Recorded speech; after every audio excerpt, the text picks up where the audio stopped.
Welcome to Kenton's videos. Enjoy the video. You begin by cooking sushi rice because texture sets everything. Use 1 cup rice and 2 cups water, then let it steam 10 minutes. While it cooks, mix rice vinegar with 1 tablespoon sugar and 1 teaspoon salt. This seasons rice evenly. Next, slice fillings into even strips: fish, cucumber, avocado, so rolls assemble smoothly. Once done, spread the seasoned rice on a flat bowl to cool. Make sure it's slightly warm, not hot.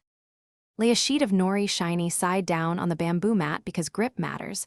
Press rice thinly to the edges, but leave a 1/2 top margin so it seals. Arrange 3-4 filling strips in a line across the lower third. This balances bite and structure. Use the mat to lift the edge, tuck and roll with even pressure. Roll once to set, then compress firmly to shape.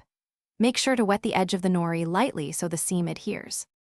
Transfer the roll seam side down and chill briefly if it feels loose, because cooling firms the rice and helps slices hold.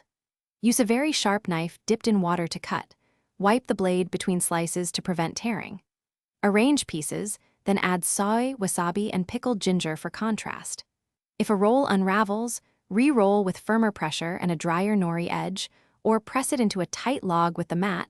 That troubleshooting step usually saves the batch. Thanks for watching. Consider subscribing if we helped you.